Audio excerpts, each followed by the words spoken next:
Hi, my name is Maddison Gardner. I'm from New Manchester High School and I'm in the ninth grade. And the name of my project is called Forever Clear, the emergency water filter. In my project, I explore the processes of water purification, flocculation, and turbidity. People tend to not really think about the water that they drink on an everyday basis. And not everyone in the world has clean drinking water either. While there are lots and lots of efforts and organizations that are fighting relentlessly to combat this issue, many people still struggle with the effects of water contamination, like the people of Flint, Michigan.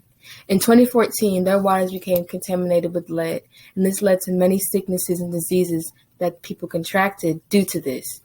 And a human can only live 3 days without water, and in a dire situation, clean water may be the determining factor for survival. So for my project, the research and testing procedures was divided up into 3 parts: water purification, turbidity, and flocculation. Water can be purified in treatment plants and in nature. When water travels through several layers in nature, such as soil, rock, sediment, etc., and goes through several stages in treatment plants, it eventually gets cleaned and is suitable for drinking. Turbidity. This term refers to how opaque a substance is and how much light is scattered throughout a substance. The less turbid a substance is equals a more better water quality / water clarity. Flocculation refers to the term flocculation is one of the steps taken in order to remove contaminants from the water in treatment plants. The very first part of this project was the water filter.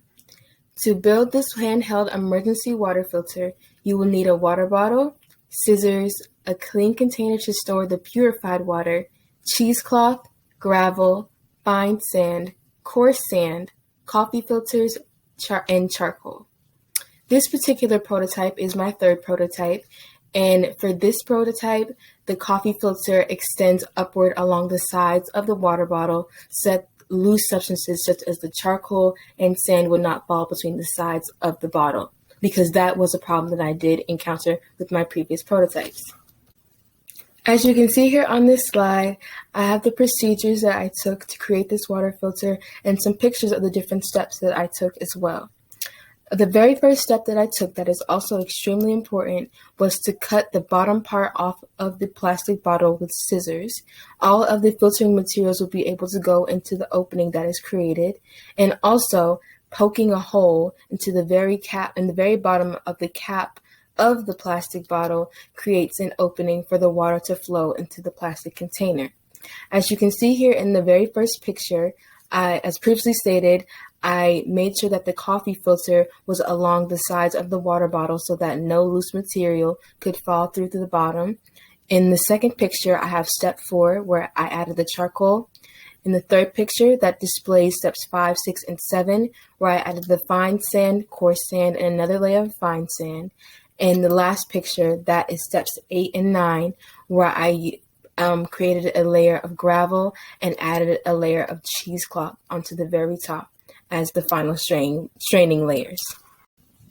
And now, as you can see here on this particular slide, these include examples of my previous prototypes.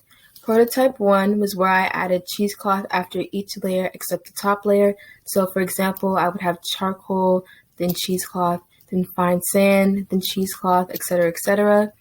The cons of this particular prototype was that this caused the layers to be packed down more than they should have, and only a small amount of clean water actually came out the other end of the bottle because cheesecloth is very, very absorbent. And also, the different loose substances would fall between the sides, and this was a problem with my second prototype. And also, the thing I did different with this prototype was that I placed a coffee filter between the bottle cap and the actual bottle, and this also caused minimal flow and the buildup of water at the very end of this water filter, and it was not efficient at all. After building my water filter, the very next part to my project was building the turbidity meter. And in order to build this turbidity meter, you will need a digital multimeter, alligator clips with connector ports, a breadboard, a 9-volt battery and snap connector, a photoresistor, a white LED, cuvettes, 3 jumper wires, and a 220 resistor. Now, as you can see here on this particular slide, this includes the procedures for how to build the turbidity meter using the breadboard and the other supplies. And as you can see, the directions and procedures are very, very extensive and very, very specific. So following the directions to the T is extremely important because at first, I did not follow the directions properly and my circuit was not complete. So making sure that you follow the directions exactly is extremely important if you want the circuit to work properly. So now, as you can see, I have the results from my water purifier and the results from the turbidity meter here on the table in conjunction. I have 3 different concentrations of soil to water, and that includes 1 cup of water to 1 teaspoon of dry fine soil, 1 cup of water to 2 teaspoons of dry fine soil, and 1 cup of water to 3 teaspoons of dry fine soil. Also on the table, I have the total elapsed filtering time, the amount of time that it took to finally drip out of the water filter over 3 trials, the physical appearance of the water after filtering it out with the water purifier over 3 trials, and the multimeter reading that I got from my turbidity meter. So to further my testing, I also got an automatic stick turbidity meter and compared that to my DIY turbidity meter. And this table displays the results. I use the same exact water to soil concentrations, the same exact homogeneous mixtures, and this is the table that displays all of my data for that information. Okay, so the very last part of my project was the flocculation test, and I did this out of curiosity to see what would happen. And a flocculation, as previously stated, is the process, one of the processes that water treatment plants take in order to purify water. A flocculant, a substance called a flocculant, is added to murky or dirty water to help remove and clump together all of the TSS, total suspended solids, like clay, silt, soil, etc., and get it to a point where it's removable and it can be extracted from the water and it can go along to the next step.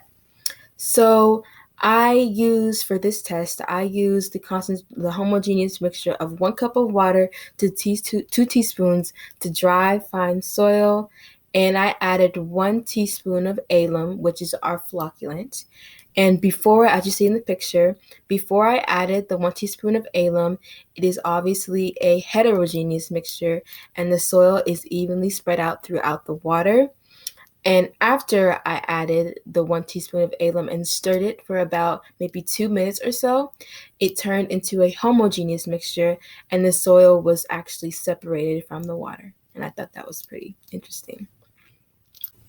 So yes, this just about wraps up my project on the processes of water purification, flocculation, and turbidity. Over the course of doing this project, I have learned a lot about everyone who has made the different processes possible. Water purification, my science mentor, flocculation, and turbidity, my family, my mom, I feel everyone who has helped make this project possible. An increasing importance in my heart. I'm so grateful to make sure that everyone has also looking back at my results. Water. Everyone deserves specifically and my turbidity meter and the automatic turbidity meter. The scales, I believe, the reason why the results were so different. Looking back at my results, the scales were different. It makes a lot of sense. The multimeter and specifically both the turbidity meter my turbidity were able to measure the same thing, but making the results were completely different, as similar and automatic as close as possible. But I believe that has something to do with the scale and how that would be the multimeter is completely different, and also turbidity meter focusing on them are going to measure the same thing, but the scales are bacteria and viruses something that can be detected I may need to along with turbidity, because turbidity can be analyzed or observed with the naked eye, that the scales are as accurate, the naked eye cannot see viruses and bacteria. So furthering with that would also be beneficial as well. Thank you to everyone who helped me make this project possible. My science mentor, Miss Arlington, my family of knowing in the house, because people need access to clean and yes, thank you so much again, because no one can go without it. I hope you all have a wonderful day. And again, my name is Maddison Gardner toward this New Manchester High School, and I'm in the 9th ideal and making this a normal, a new normal. So I'm so grateful for them, and I will do everything in my power to help contribute towards this.